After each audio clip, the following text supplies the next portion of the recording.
साहेब नमस्कार. नमस्कार. तुमचं संपूर्ण संचालक मंडळ खावे फाट्याच्या मार्केट कमिटीला आलेलं आहे. सगळे एकत्रित तुमचा दौरा चालू आहे. काय नेमकं प्रयोजन? नाही, असं अनेक वर्ष आमचं ठरलं होतं की आम्ही एखाद्या शेतकऱ्यांचं सूचना संचालक सुचवतील, शेतकऱ्यांच्या कोणाच्या सूचना येतील, व्यापाऱ्यांच्या येतील, त्याप्रमाणे आम्ही सुधारणा आजपर्यंत केल्या करत आहोत.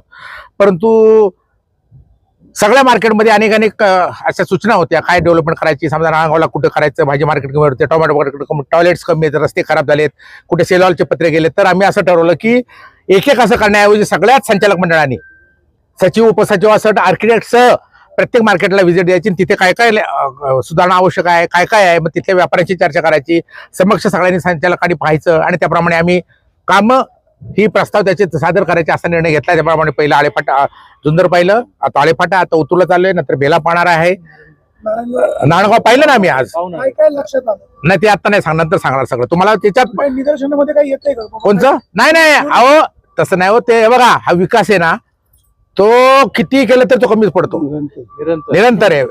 त्यामुळे असं आहे, आम्हाला स्वतः संचालक मंडळ, आम्हाला अभिमान आहे, आनंद आहे. आम्ही सगळ्यांनी एकमेकांनी जे सुचवलं चांगलं आहे ते सर्वांनी आमच्या संचालकांनी ज्या निश्चयाने सुचवलं, हा ते त्याप्रमाणे आम्ही केलेलं आहे.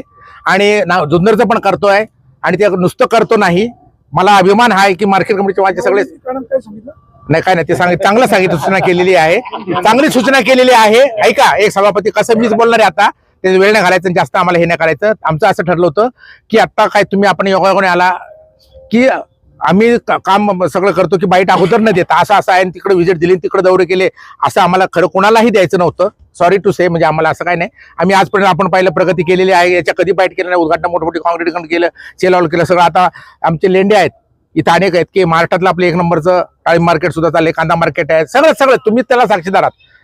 आता तुमचे पण आता जाऊ दे, म्हणजे हे आहेत व्यापाराचं, तुम्हाला माहिती आहे, तुम्ही चांगल्या बातम्या देता. धना मेथी तर पुणे जिल्ह्यामध्ये आता एक आहे, बाकी मार्केटचे बंद पडले. मला ठिकाण नाही करायची, आपलं चाललंय, टोमॅटो मार्केट सगळं आहे.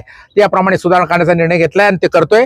आणि निश्चित या वर्षात सगळेच प्रस्ताव आम्ही सादर करतोय. महत्वाचं परत तुम्हाला सांगायचं या दृष्टीने सांगेल की जुन्नर तालुक्यातला शेतकरी जो कृषी उत्पन्न बाजार समितीच्या 5 उपबाजारामध्ये शेतमाल आणतो, बेलाला पशुधन आणतो, काय बैल बाजार शेळी, बैल गाई, आळे फाट्याला गाई आणतो, आणि हमाल मापडी व्यापारी आमचे जे घटक आहेत ते यांचा कुठे ऍक्सिडेंट झाला तर त्यांना विमा देण्याचं आम्ही ठरवलं होतं. तुम्हाला महत्वाचं सांगतो की ते म्हणजे खोटं, तर आम्ही कधी खोटं माझ्या संचालक मंडळाने मी माझ्या जीवनात दिलं नाही, देण्याचं जरूर नाही किंवा निवडणूक केलं नाही. त्याच्या तरतूद आज स्पेसिफिक नाहीये. माझ्या सगळ्या संचालकांनी आम्ही सूचना मांडल्यावर मी 50 लाखाचा तरतूद केली होती जुन्नर तालुक्यातल्या शेतकऱ्यांची. नंतर मागच्या वर्षी 1 कोटी रुपयाची अर्थसंकल्पात तरतूद केलेली विम्यासाठी केलेली आहे. मी आदरणीय वळसे पाटील साहेबांशी, आदरणीय अजितसिंह बोललो होतो, प्रधानमंत्री त्यात तत्कालीन बोललो होतो, आता सुद्धा ते गेले, रसाळ साहेब आता बोललेले आहे. आणि प्रत्येक शेतकऱ्याला कृषी उत्पन्न बाजार समितीमध्ये माल घेऊन येणाऱ्या शेतकऱ्याला 5 लाखाचा विमा देतोय. त्याच्यामध्ये मला अभिमानाने सांगावं असं वाटतं की कसं आहे, जुन्या आपल्या ग्रामीण भागातला समाज असा आहे की आई वडिलांच्या नावाने जमीन असते, वडिलांच्या, ते वयस्कर झाले तरी तो म्हणतो मी वाटून देणार नाही, जमीन येणार नाही, शेती त्याला जाता येत नसतं, 7/12 त्याच्या नावाने. आम्ही पहिलं म्हणालो तो 7/12 पाहिजे, आणि 7/12 त्याच्या नावाने मुलगा शेती करत असतो, बायको शेती करत असते.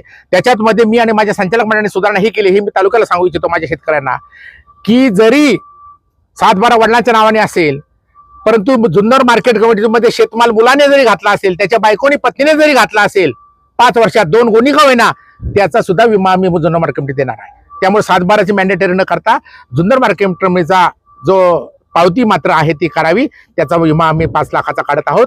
ऍक्सिडेंटल विमा हमाल वापाडी व्यापाऱ्यांचा काढत आहोत, आणि निश्चित त्याप्रमाणे आम्ही ती तरतूद हे केलेली आहे. सगळ्या जनतेचं आम्हाला हे करतात नाही. आणि माझी तुम्हाला एक विनंती सांग, मी मागे म्हणालो, आता परत एक तक्रार आली मला मागच्या आठवड्यामध्ये. तिकडे अतुल शेठ मला शरद घोगडे साहेब म्हणाले आपल्या कानावर असेल कोण गुंजाळवाडीचे वायकर म्हणून कोण आहे, आणि दुसरे आहेत ते शेतीवर माल घेतात, शेतकऱ्यांचे पैसे देत नाही. दुसऱ्या अनेकेला मी विनंती करून सांगितलं की कृषी उत्पन्न बाजार समितीच्या सभापतीसह संचालक मंडळाला महाराष्ट्र कृषी उत्पन्न कायद्याप्रमाणे फक्त उपबाजारामध्ये माल विक्री करणाऱ्या शेतकऱ्यांचे पैसे जर शेतकऱ्या अडचणी बुडवले व्यापारी, त्याच्यावर कारवाई करता येते. आणि माझ्या शेतकऱ्यांना माझी विनंती, हात जोडून विनंती आहे की तुम्ही मार्केट कमिटीच्या आवारात द्या. मग त्याच्यावर कारवाई केलेली आहे, आणि सगळ्यांना कारवाई केली, रद्द केले, पैसे वसूल करतो, तर ते असं झालेलं आहे. म्हणून माझं या निमित्ताने सांगेल की तुम्ही कृपया तुमच्याही आर्थिक फायद्यासाठी तर माल शेतकऱ्यांकडे घाला. तुमचे चांगले व्यापारी, आपले सगळ्या प्रकारचे व्यापारी आहेत, चांगले सारंग शेठ असतील, आमचे हे आहेत, भंडारी आहेत, धनेश शेठ आहेत, सगळे चांगले व्यापारी आहेत की कधी पैसा आजपर्यंत इतक्या वर्षात बुडवला नाही, असे चांगले व्यापारी संजय कोराडे आहेत. तर तिथे माल घाला, मालाची शाश्वती राहील. जरी तुमचा माल आम्ही तारण असतं तिथे पैसे आम्ही वसूल करून दिलेले आहेत आणि देईल, ह्या दृष्टीने तुमचा विमा काढता येईल. जे शेतकरी मार्केटमध्ये माल घालत नाही, परस्पर बांधावर विक्री करतात, त्याचा विमा आम्हाला काढण्याचा अधिकार नाही. म्हणून ही माझी विनंती आहे आणि ते सगळ्या संचालकाला पण धन्यवाद देतो मी, माझ्या मंडळांना, आणि सगळं आम्ही एकोपाने सगळं करतो. तुम्हाला या वर्षात सर्व इम्प्लिमेंटेशन झालेलं दिसेल आणि त्यानंतर भूमिपूजनाला त्यावेळी एक बोलू आपण. आता काय काय करणार आहे आम्ही ते सांगतो. हा साहेब, तुमच्या नेतृत्वावर सगळे संचालक मंडळ एकत्र दिसतंय, हा त्याचा आम्हाला अभिमान आहे. Yes, thank you.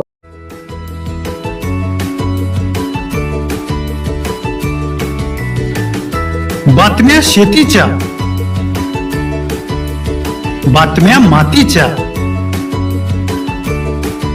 बातम्या अन्यायाच्या, गुन्हेगारीच्या,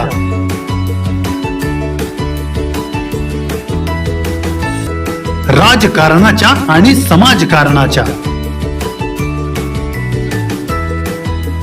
शोषणाविरुद्ध बुलंद आवाज, जनसामान्यांच्या हुंकाराची गाज, सत्कार्याला प्रोत्साहन, दुष्कृत्याला अनुशासन, निर्भीड, निस्पृह, सडेतोड, बेधडक आणि रोखटोक म्हणजेच विघ्नहर टाइम्स. शोध बातमीचा, ध्यास सत्याचा. आपलं चॅनल, आपली बातमी. सबस्क्राईब तर कराच, पण बेल आयकॉनवर क्लिक करायलाही विसरू नका.